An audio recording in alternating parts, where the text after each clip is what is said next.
Continuar con la clase.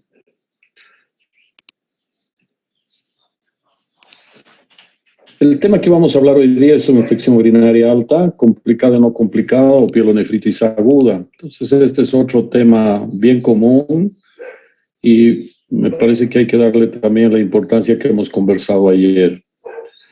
La ventaja que tenemos hoy es que podemos evaluar a estos pacientes de forma más eficiente y gracias a los antibióticos poderlos tratar de la misma manera.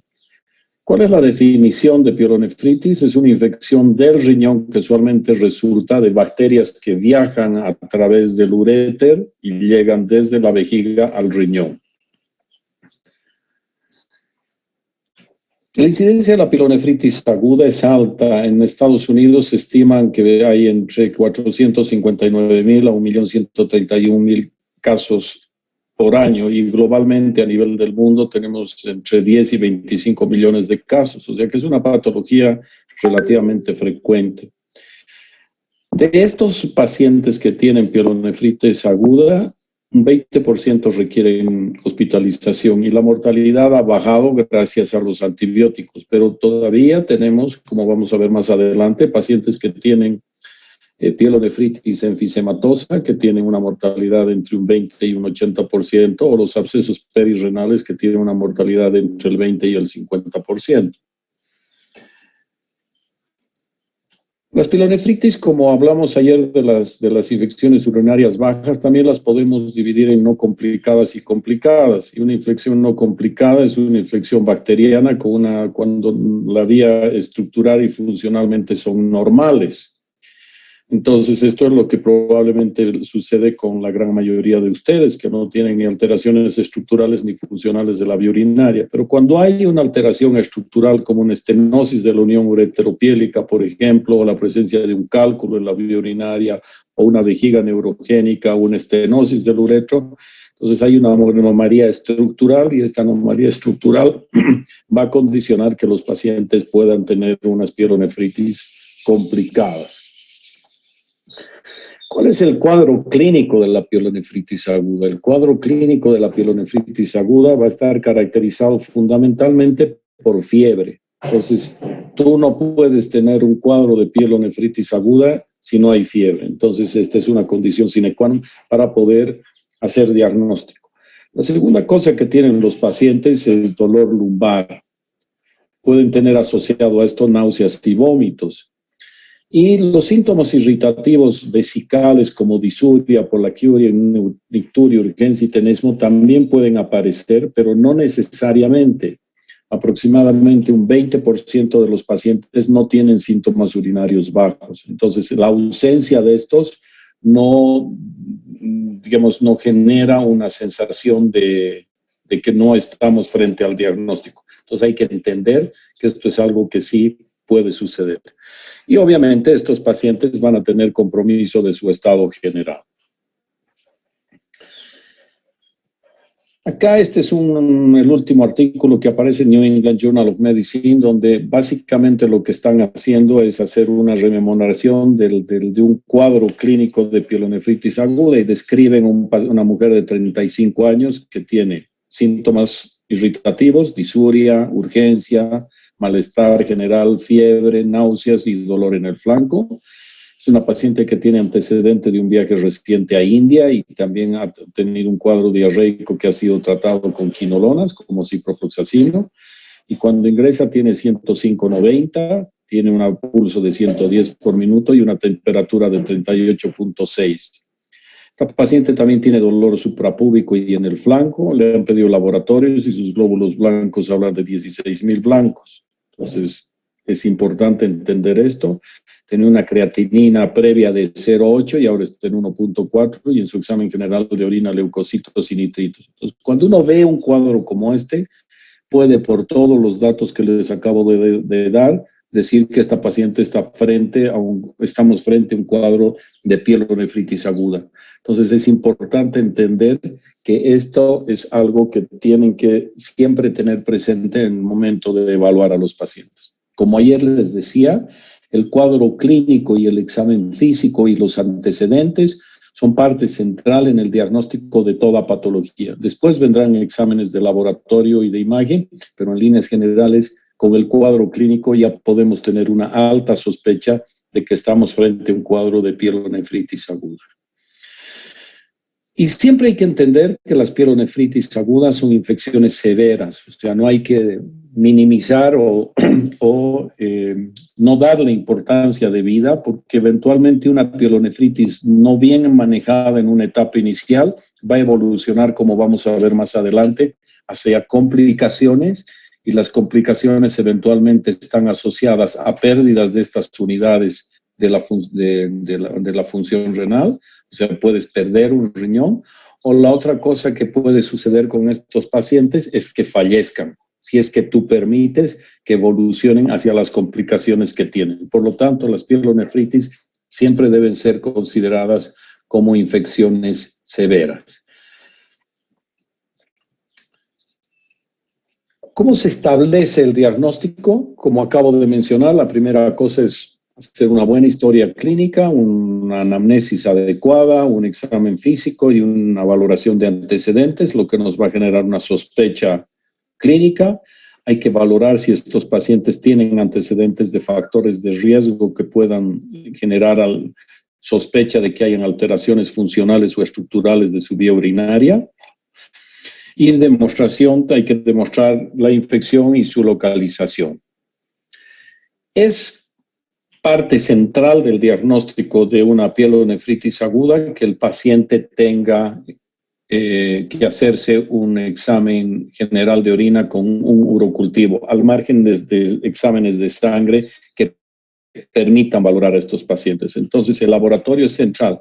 Pero hoy en un país como Bolivia, donde tenemos tanta infección urinaria producida por bacterias multiresistentes, ayer les hablaba de estas cepas de beta-lactamasas de espectro extendido, y me sorprendía anoche al ver que en estos últimos años en Estados Unidos ha aumentado este caso, pero están hablando de 7-8%. Nosotros en algunos momentos tenemos estas cepas BLE en el 27 al 30% de los pacientes. Entonces, hoy tú tienes que pedir como parte central del diagnóstico un examen general de orina y un cultivo.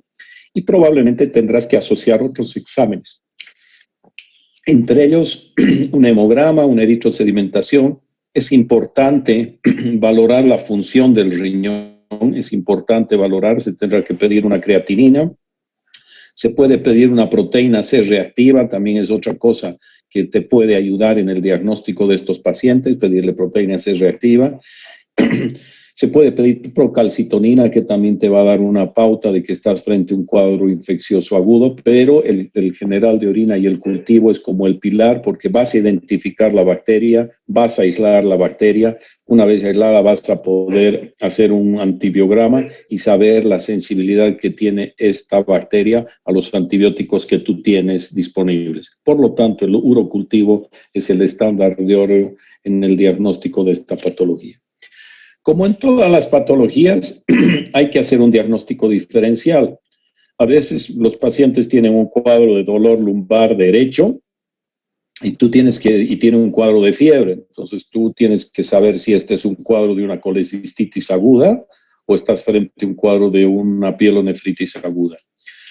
Si el paciente tiene una molestia un poquito más baja hacia su fosa ilíaca derecha, tendrás que pensar en una apendicitis. A veces los cólicos renales pueden estar asociados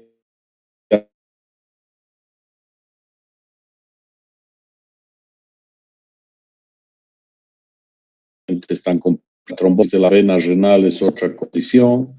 Las enfermedades pélvicas inflamatorias,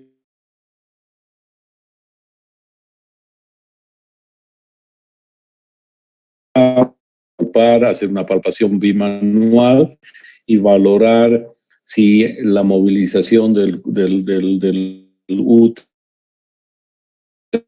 te produce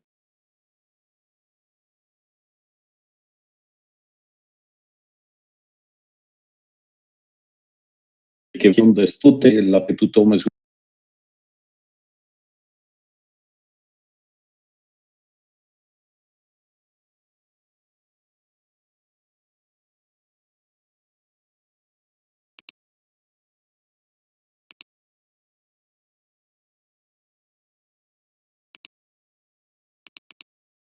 ¿Cuál es el germen más común? Igual que las infecciones urinarias bajas, en general Escherichia coli es la bacteria, esta enterobacteria es la más común. En las mujeres, 82% de las infecciones son producidas en mujeres por Escherichia coli, en hombres 73%. Y después viene Klebsiella y en el hombre tiene un valor más alto, es 6.2, y puedes encontrar otros, ¿no? Enterobacterias, estafilococos, y de pseudomonas, Klebsielas, Proteus, puedes encontrar otros gérmenes, pero en líneas generales entender que el Escherichia coli lesbos es el número 1. Ahora, es importante que siempre hagamos un general de orina y cultivo. Ayer ya insistía, tú pides un general de orina y esto es lo que vemos hoy con enorme frecuencia. Glóbulos blancos 85 por campo, glóbulos rojos 2 por campo, flora regular, y cuando haces un cultivo es una Escherichia coli con un mecanismo de resistencia de beta-lactamasa de espectro extendido y cuando existente. Y con frecuencia, quiero que recuerden estos antibióticos en nuestro medio, esto es casi lo habitual, aminoglucósidos como una alternativa, amica y gentamicina, el imipenem y la nitrofurantoína y el resto de los medicamentos resistentes. Esto es algo bastante común de ver en estos momentos, ¿no? Esto es lo que sucede con las bacterias en el lugar donde yo trabajo. La gran mayoría de los pacientes tienen estas Escherichia coli, el 84%, Klebsiella es el 3%, Proteus 3% y Enterococcus fecalis, Staphylococcus 2%, Pseudomonas 2%. Ayer veíamos un trabajo del Hospital Viedma y en el Hospital Viedma hemos podido ver que la cantidad de pacientes que tienen Pseudomonas aeruginosa es un poco más alto que este 2%, pero es importante que cada uno de los hospitales tenga la sensibilidad de los antibióticos a las bacterias que están identificadas en distintos sitios. Esto va a permitir, cuando hagamos tratamientos empíricos, dar los antibióticos en función a la sensibilidad o resistencia que tengan los mismos. Si tienes una gran resistencia, es preferible evitar. Por ejemplo, yo no partiría nunca, como ayer les he comentado, con una quinolona, porque en el lugar donde trabajo, más del 70% de los pacientes tienen resistencia. Y probablemente partiría con un aminoglucósido que tiene altísima sensibilidad y baja resistencia. Entonces, en nuestro medio, las alternativas son diferentes que en otros lugares. ¿Los pacientes deben hospitalizarse siempre? Y la respuesta es no, no deben hospitalizarse siempre. Pero si el paciente es incapaz de tolerar la vía oral, es mejor dejarlos hospitalizados. Si tú estás viendo un paciente que es demasiado anciano, que es un paciente que no tiene demasiada atención en la familia, es mejor que se quede. Si es un niño, es mejor que se hospitalice. Si es una mujer embarazada, es mejor que se hospitalice. Entonces, esto es algo importante de ver. Si ustedes están asumiendo que es una infección urinaria complicada porque tienen antecedente que esa paciente tiene un catéter ureteral, que tiene un catéter doble J, que tiene una nefrostomía, que es un paciente que tiene una derivación urinaria, es un paciente que sabemos que tiene una estenosis de la unión ureteropiélica, es un paciente que sabemos que tiene litiasis, esos pacientes es mejor que los hospitalicemos, ¿no? La segunda cosa, cuando tú valoras al paciente, lo ves severamente enfermo, tiene fiebre alta, tiene dolor, se lo ves tú debilitado. Si la paciente está embarazada, esto ya comentamos, también es otra condición que debemos mejor dejar que esos pacientes se hospitalicen. Y la otra cosa importante es ver comorbilidades. Si yo tengo un paciente diabético, prefiero hospitalizar a los pacientes diabéticos, nunca los tomen a la ligera, siempre consideren que es un paciente en presencia de cuadros infecciosos que se pueden complicar y estas complicaciones pueden en algunos casos, como vamos a ver más adelante, llevarlos a la muerte. Entonces es importante que ustedes entiendan que esto es lo que puede pasar con estos pacientes. Si el paciente es un paciente inmunosuprimido porque es un paciente con artritis reumatoide y este paciente está tomando, por decirle, corticoides, es mejor que estos pacientes se hospitalicen. Es un paciente que tiene por ejemplo, un HIV, es mejor que estos pacientes los hospitalicen. Entonces, es importante que tengamos claridad que es mejor que estos pacientes que tienen posibilidades de estar complicados se hospitalicen. Tenemos que hacer diagnóstico por imágenes. En general, no es necesario hacer diagnóstico por imágenes siempre. Hay algunas situaciones que vamos a ver a continuación en la cual estos pacientes pueden necesitar hacer exámenes de imagen. Y es importante entender que estos pacientes son pacientes que tú los estás valorando y estás viendo que están con un cuadro de un shock séptico. Entonces, estos pacientes es mejor estudiarlos. Si te llega un examen de tu laboratorio, de tu cultivo, después de 2 o 3 días, tu paciente no está respondiendo y cuando te llega que es una pseudomonas aeruginosa, es mejor que los estudios, es una proteus, una Klebsiella, una Cinetobacter, es mejor que a estos pacientes les pidas algún examen. Cuando tienen antecedentes de piedras, mejor estudiarlos. Fiebres que no se resuelven después de 72 horas de que tú estás dando antibióticos en forma asociada y no están mejorando, es mejor que los estudios.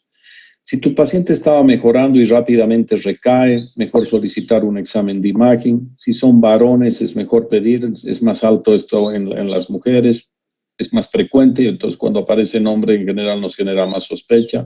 O en los niños febriles hay que estudiarlos siempre por lo que ahí comentamos, sobre todo en los menores de 5 años, porque eso condiciona que estos niños a la larga van a desarrollar cicatrices renales que lo que van a hacer es condicionar cicatrices que van a disminuir su función renal. El otro tema que ayer comentamos es que estos niños cuando son adultos, eventualmente estos pacientes que tuvieron infecciones urinarias en su infancia, más adelante pueden desarrollar hipertensión arterial de origen renal. La pregunta, ¿cuál es el examen de imagen ideal para estudiar?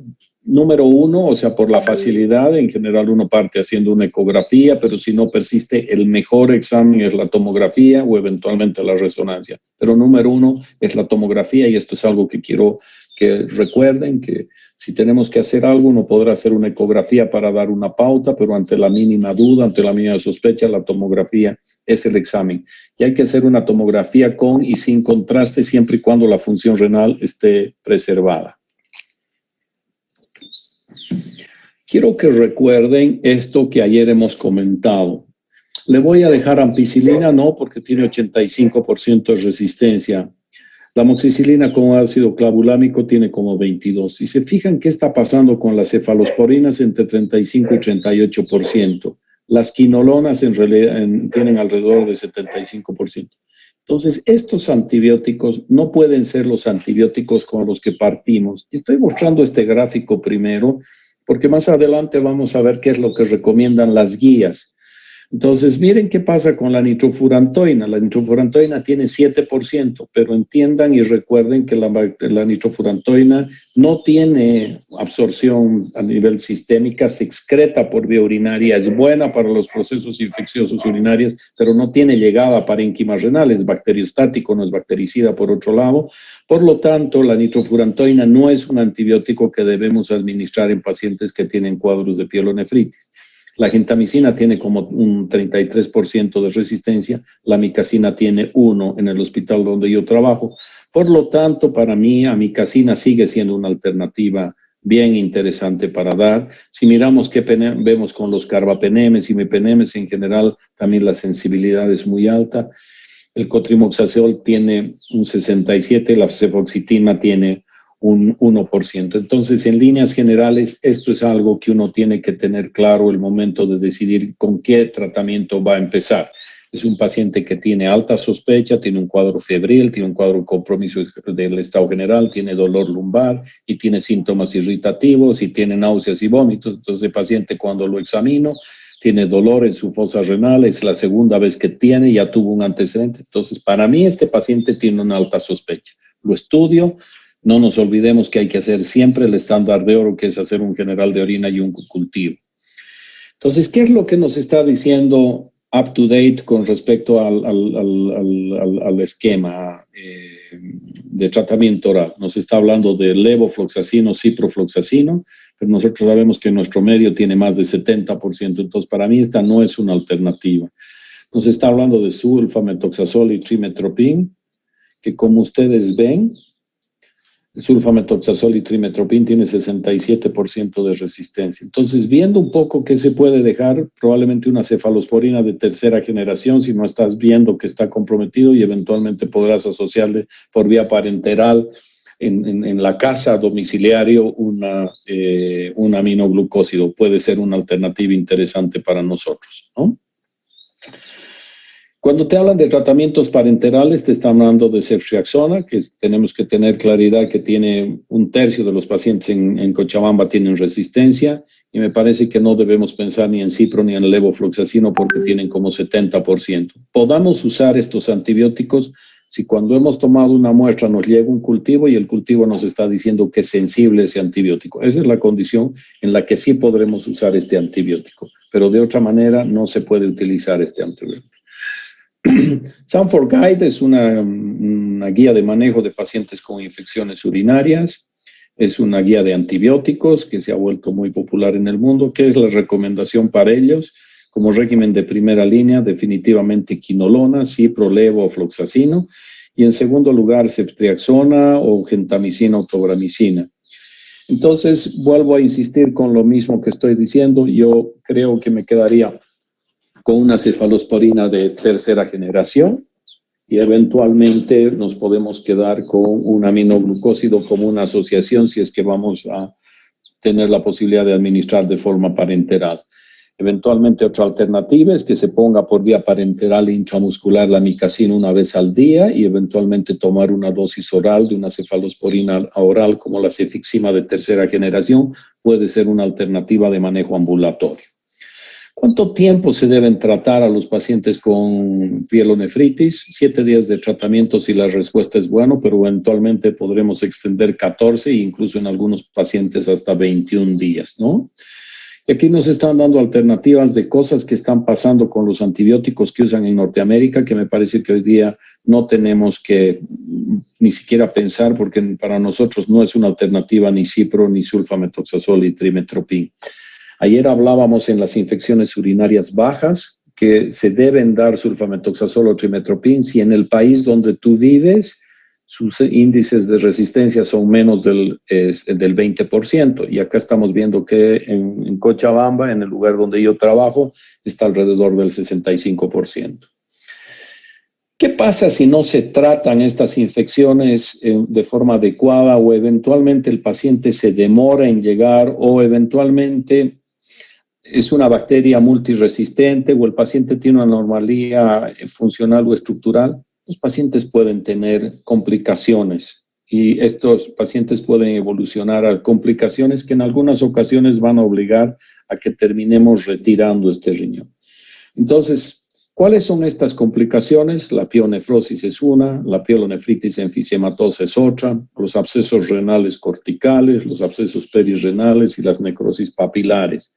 Entonces, todas estas condiciones son condiciones que pueden estar haciendo que aparezcan complicaciones que si no las atacamos y las tratamos pueden producir dos cosas, que termine sacando el riñón, como les estoy mostrando en la imagen acá abajo a la derecha, o que eventualmente estos pacientes, si no se manejan de forma oportuna, puedan fallecer. Entonces, a veces tú pides una ecografía y en la ecografía puede aparecer esta imagen sospechosa de un absceso renal. Entonces, estas lesiones tú eventualmente tienes que seguir manejando antibióticos y eventualmente se las puede drenar haciendo una punción percutánea y en algunas ocasiones hay que abrir y drenar estas lesiones. O, como en este otro caso, otro absceso renal que en algunas ocasiones tienes que necesidad de tratarlo. Otra condición es la pielonefritis enfisematosa. Y la pielonefritis enfisematosa es la presencia de gas dentro de la vía urinaria. Entonces, en general, esto es muy común en los pacientes diabéticos. Entonces, si tú tienes un paciente diabético que está con fiebre, que no está respondiendo, y le pides una placa simple y en la placa simple estás viendo gas dentro de su vía urinaria, este paciente tienes que drenarlo, eventualmente desfocarlo, retirando esta unidad renal Estos pacientes eventualmente, si no tomas estas medidas agresivas de resolver estos problemas, estos pacientes con frecuencia van a fallecer. Entonces acá estamos viendo, esta es una imagen que la bajé anoche para darles hoy día a la clase, que se está viendo una tomografía en un corte axial y este es un corte coronal. Y lo que estamos viendo, como están viendo acá, gran cantidad de gas, y aquí estamos viendo parte de gas en el mediastino, como estamos viendo acá. No sé si están viendo mi flecha, pero las flechas negras, eso es gas que se está viendo, ahí el paciente tiene un neumomediastino, pero tiene una pielonefritis enfisematosa.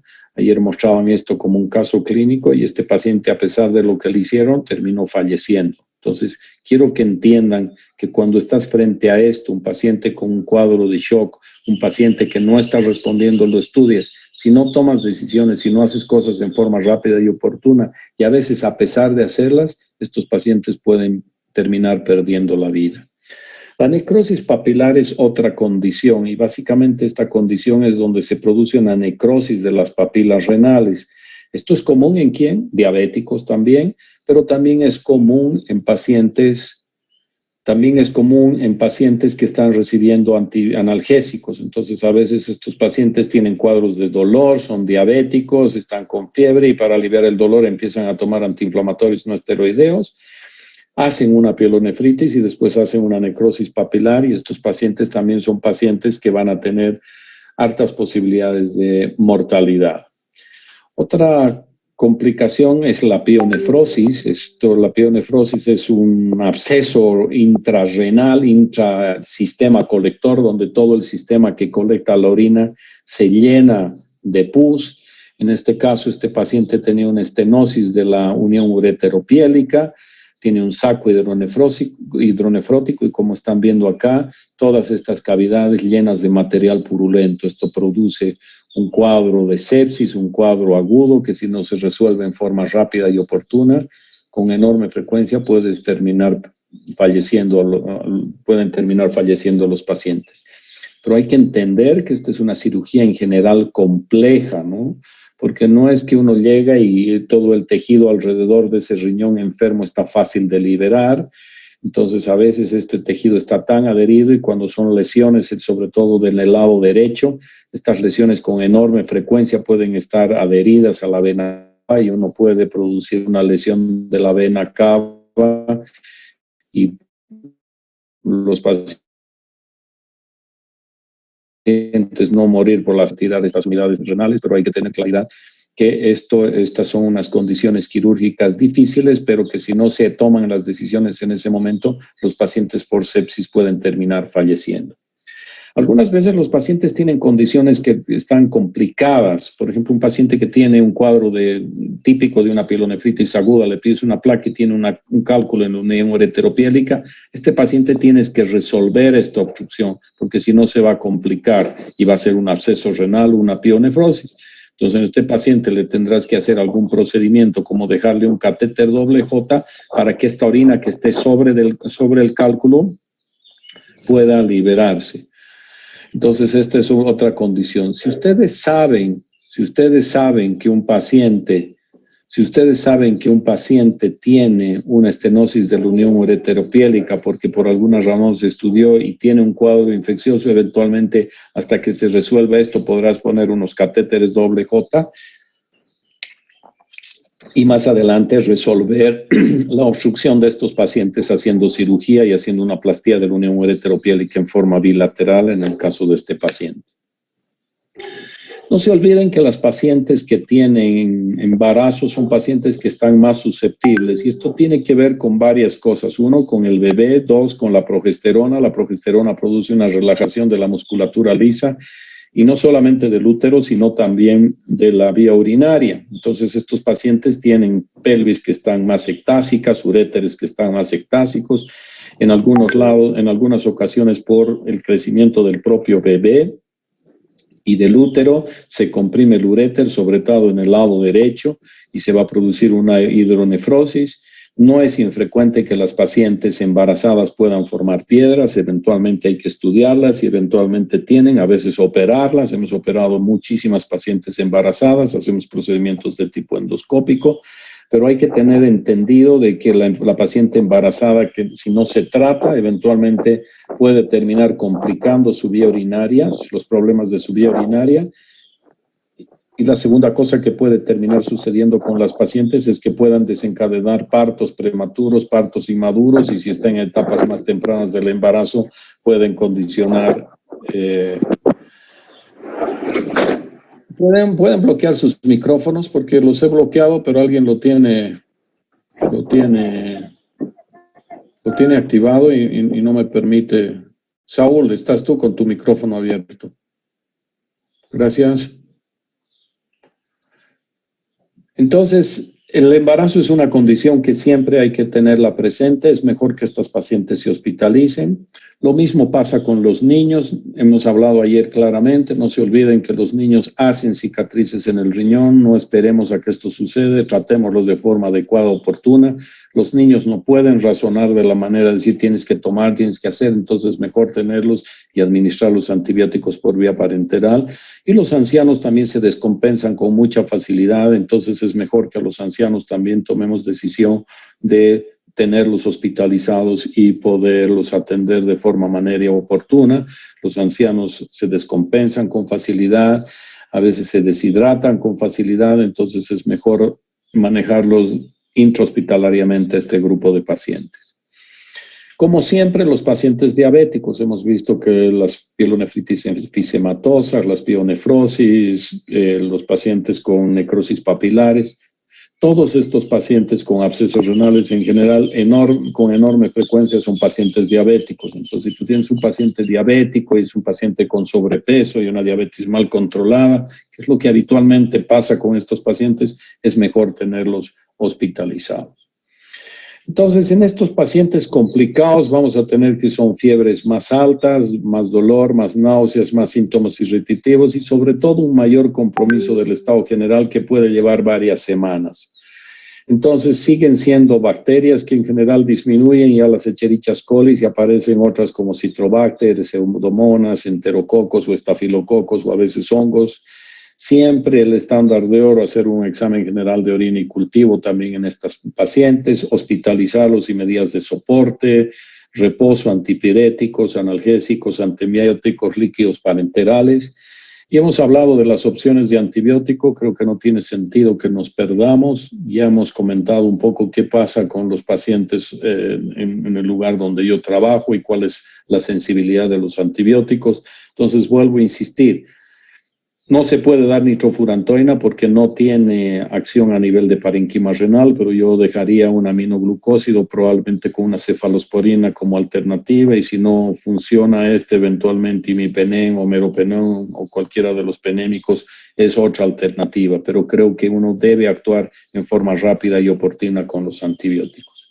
Estos pacientes con infecciones complicadas se complican y pueden presentar bacteriemia, sepsis, disfunción de órganos múltiples y sistemas, shock, insuficiencia renal y eventualmente fallecer por este problema. Entonces, esto es lo que dice UpToDate en sus guías.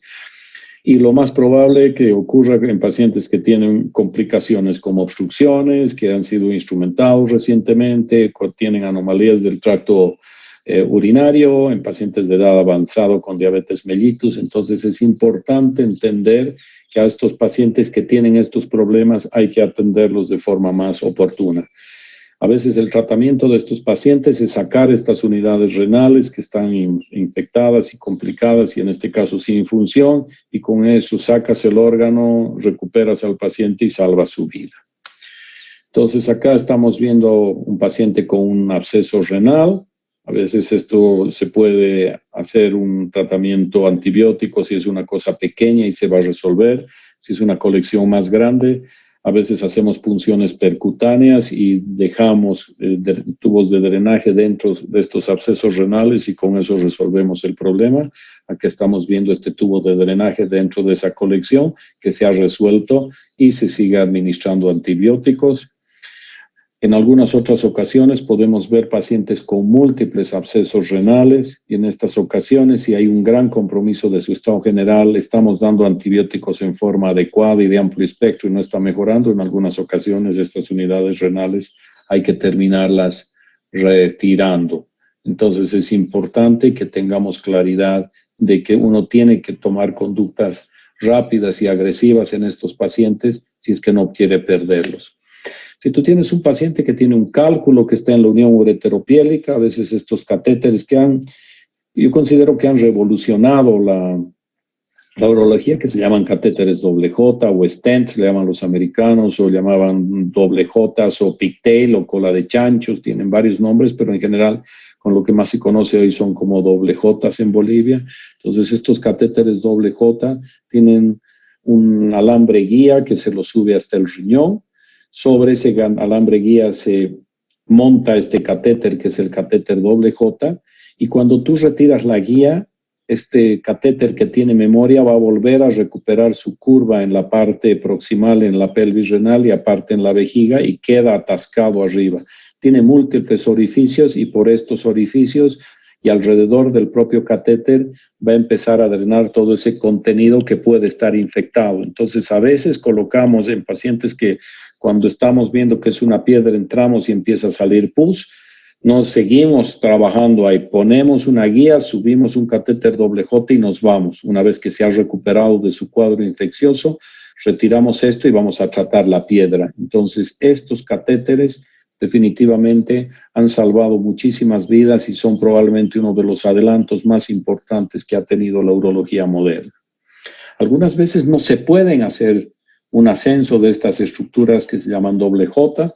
En esos pacientes tendremos que hacer una punción. Acá estamos viendo, no sé si están viendo mi flecha en el lado derecho que estoy moviendo. Hay una zona estrecha en el uréter, no se pudo pasar una guía ureteral y subir un doble J. En este caso se tiene que hacer una punción percutánea y dejar una sonda que se llama de nefrostomía dentro del riñón. Esto va a permitir drenar la vía urinaria y una vez drenada la vía urinaria va a permitir tratar, y una vez ya tratado y resuelto el cuadro infeccioso podremos resolver la causa que origina este problema, que en este caso es una estenosis del uréter proximal o de la unión ureteropiélica. Entonces, vuelvo a insistir un poco con lo que dicen las guías con respecto, siguen hablando de alternativas de primera línea como quinolonas, para nosotros no son, probablemente cefalosporinas siguen siendo, para nosotros aminoglucósidos siguen siendo una alternativa. Hoy no es necesario dejar cada 12 horas, sino una vez al día, 5 miligramos por kilogramo de peso de gentamicina o 15 miligramos por kilogramo de peso de amicacina. Esto se puede dejar un stopper y se hacer administraciones parenterales una vez al día y le dejas un aminoglucósido por vía oral. Pero si eventualmente es un paciente complicado como el que estás viendo, eventualmente estos pacientes dejarán doripenem, meropenem, imipenem, ertapenem, cualquiera de ellos de forma intrahospitalaria y monitorizado, y vas viendo un poco cómo va evolucionando tu paciente, ¿no? Estas son las alternativas. Entonces, estos pacientes con pielonefritis hay que sospechar cuando si la historia o se evidencia complicaciones como obstrucción, litiasis, estenosis de uniones, es un paciente diabético, ojo con esos pacientes. Tiene otras complicaciones como estado de diabetes o estatus inmunosuprimido, no están respondiendo al tratamiento estándar, la eritrosedimentación estándar, la proteína C reactiva está elevada, entonces estamos frente a un paciente con una pielonefritis severa y debemos actuar en consecuencia. Estas infecciones complicadas, generalmente el tratamiento es por vía parenteral y se les debe dar entre 14 y 21 días con los antibióticos que hemos comentado. No sé si tienen alguna pregunta. Buenas noches, doctor. Buenas tardes, doctor. Tengo una pregunta, doctor. Hablando de resistencia de los medicamentos, o sea, ¿cómo puedo saber que mi paciente a cuál de los medicamentos es resistente, doctor? ¿Aló? ¿Aló? ¿Cómo ¿Estoy ahí puedo o me he saber, salido? doctor, que mi pregunta es de la resistencia de los medicamentos? ¿Cómo puedo saber que mi paciente es resistente? O sea, ¿a cuál de los medicamentos sería resistente? O sea, esa es mi pregunta. Ya, es buena la pregunta porque nos permite aclarar un concepto que quiero reforzar. Lo dije, pero quiero reforzar.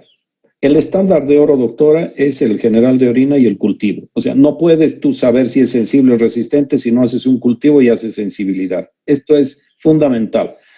Pero la otra cosa fundamental que también hay que tener presente es que los pacientes, en función al lugar donde viven, tienen mayor sensibilidad a esas bacterias que producen las infecciones. Entonces, la pregunta es, si yo voy a tratar a un paciente con una pielonefritis aguda, lo que voy a hacer primero es pedir general de orina y cultivo en los laboratorios, pero ¿con qué antibiótico voy a empezar? Probablemente yo, por la sensibilidad de las bacterias que tienen los pacientes que acuden al centro donde yo trabajo, yo partiría con aminoglucósidos, probablemente con amicacina, porque tiene más sensibilidad a la amicacina que la gentamicina. Y probablemente le asociara en una etapa inicial de manejo una cefalosporina de tercera generación. Entonces, probablemente esa sería la asociación que yo utilice. Entonces, vale decir, son dos cosas. Siempre general de orina, cultivo y antibiograma, porque si no, no hay forma de saber si es sensible o resistente. Y si voy a iniciar un tratamiento empírico, que es lo que uno hace, el cultivo sale en 48, 72 horas, parto con estos antibióticos. Veo que es un paciente que tiene antecedentes de litiasis, está más comprometido, me parece que hay más problemas, probablemente voy a ir con imipenem o meropenem. ¿Tienes alguna pregunta más? ¿Está aclarado la respuesta, con la respuesta? Sí, doctor, está muy bien, gracias. ¿Otra pregunta, chicos? Doctor, yo tengo una acerca más o menos de lo mismo que mencionaba mi compañera, pero los datos que nos dio son, por ejemplo, de un hospital donde acuden personas o pacientes del área urbana, pero en el área rural es, me imagino, como lo ha mencionado, diferente, porque la resistencia va a variar de acuerdo al lugar en el que nos encontramos. Entonces, ¿cómo tendríamos que proceder si estamos en un área rural? La resistencia es diferente que tiene ese sector y no tenemos, digamos, laboratorios tan completos que nos permitan hacer un antibiograma, pero sí los otros dos estudios de urocultivo y general de orina. ¿Cómo podríamos hacer el tratamiento en ese caso? Está buena tu pregunta, doctora, porque permite aclarar conceptos. La primera cosa que les pido, nunca piensen en que tienes recurso o no tienes recurso. Hay que darle a todo paciente de la ciudad o del campo, de donde venga, su mejor alternativa. A veces les va a suceder que se sorprenden cómo gente que parece más pobre hace todos los esfuerzos por tenerlo mejor. Entonces, este es un concepto importante que hay que entender. La otra cosa es algo que ayer les he mostrado que quiero que vean. El Hospital Viedma probablemente tiene gente de recursos económicos y de ingresos un poquito más bajo que el lugar donde yo estoy, pero cuando tú comparas la sensibilidad de los antibióticos extrahospitalarios de pacientes ambulatorios, es casi la misma. Y es casi la misma, doctores, por las 3 cosas o 4 que les he comentado. La automedicación es una norma en Bolivia. Las farmacias se han vuelto vendedoras de medicamentos. Las farmacéuticas, es una pena estudiar 5 años de farmacia para volverte vulgar de vendedor. No saben nada de farmacología las vendedoras de medicamentos de las farmacias y te recetan como si fueran doctores. Los pacientes no cumplen las dosis. Los pacientes no toman en los horarios necesarios. Estamos comprando medicamentos que no sabemos qué cantidad de medicamento adecuado tienen para esa cantidad que te están vendiendo. Y la otra cosa que ayer también les hablaba, que tiene que ver con lo de los medicamentos que se están utilizando en el ambiente veterinario. Por lo tanto, hoy todos nosotros estamos expuestos a bacterias que en general antes las veíamos, les estoy diciendo 8 o 10 años. Estas bacterias BLE las veíamos en unidades de cuidados intensivos. Hoy el paciente ni pasó por la puerta de un hospital y tiene estas bacterias BLE. Entonces es importante que los tratemos de esta manera. Entonces yo pediría, si el paciente estoy en la provincia, igual un general de orina y cultivo, esto es fundamental. Y la segunda cosa, lo tratara probablemente con los mismos antibióticos que les estoy diciendo. Yo partiría con un aminoglucósido y con una cefalosporina. Siempre tener presente que hay que adecuar la dosis de la función del aminoglucósido a la función renal del paciente, porque los aminoglucósidos son nefrotóxicos. No quiere decir que no se tienen que usar, pero hay que tener presente. ¿Está claro? Sí, doctor, muchas gracias. ¿Alguna otra pregunta? Sí, una pregunta, doctor. ¿Puede presentarse una pielonefritis aguda, no, es decir, sin necesidad de padecer o de absceso o de los cuadros en la complicada que nos mencionaba en todos esos casos, pero que directamente aparezca con sepsis, o sea, sin absceso y directamente pase a sepsis y ya ahí ya lo podemos llamar como complicada? No sé si me dejo entender. Sí, te dejas entender y está buena también tu pregunta. Sí, doctora. La gran mayoría de los pacientes no hacen la complicación, no hacen el absceso, no hacen la pielonefrosis, no hacen el absceso perirrenal, no hacen la necrosis enfitematosa, la pielonefritis enfitematosa, ni la necrosis papilar. La gran mayoría no hace. Pero en general hay que considerar que la pielonefritis es un cuadro de sepsis. Hay que tratarlo de esa manera. No siempre se termina complicando en un shock séptico, en una falla orgánica múltiple y muerte, pero en general hay que tratarlo de esa manera, porque si no tratas de esa manera, pueden venir o complicaciones en esto o entrar un cuadro de shock séptico, falla orgánica múltiple y en alguna ocasión muerte. Está bien, doctor. Entonces, ¿alguna otra pregunta, chicos? Una última pregunta más, doctor. En la tomografía, cuando se utiliza el contraste y el contraste es nefrotóxico y el paciente ya tiene un daño como antecedente en el riñón, entonces, ¿qué tendríamos que hacer? ¿Solamente una tomografía sin contraste igual funcionaría? Se puede hacer, la otra cosa es preparar, porque no quiere decir que no se puede hacer, hay que adecuar. A veces lo que hacemos con algunos pacientes que tienen falla renal previa, hacemos un tratamiento de alcalinizar, los hidratamos, les dejamos medicamentos, posteriormente se alcaliniza de nuevo, se les pasan unas infusiones alcalinizando un poquito los líquidos de administración parenteral y con eso sí se puede hacer. Caso contrario, se puede hacer una resonancia, es otra alternativa. O también una ecografía. Hay equipos hoy día de ecografía que son de alta definición y radiólogos expertos que pueden ver algunas cosas que si es que eventualmente está contraindicada una tomografía. Doctor, Gracias, una doctor. pregunta más. Hablando de litiasis renal, ¿se puede, o sea, extraer lo que es el calco sin la intervención quirúrgica? Por favor, doctor. O sea, si puedo sacar el cálculo sin hacer o sea, los cálculos, doctora, dependen del tamaño, la localización para que se eliminen. 80% de los cálculos se eliminan solos. Pero si yo asociado a esto tengo un cuadro infeccioso, ese paciente tiene una indicación de una resolución de su problema de forma inmediata.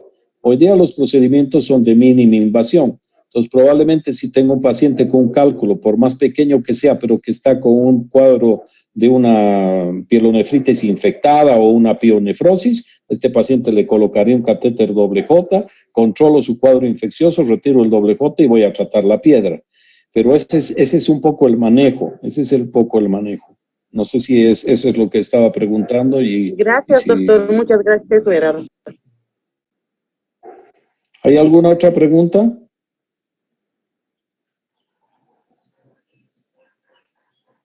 Bueno, chicos, creo que no hay más preguntas, estamos en el tiempo. Yo creo que el lunes tengo nuevamente clase con ustedes de la parte de los cánceres, creo que tanto con cáncer de próstata. Muchas gracias por su atención, nos vemos la próxima semana. Hasta luego, doctor. Muchas gracias, doctor. Hasta luego.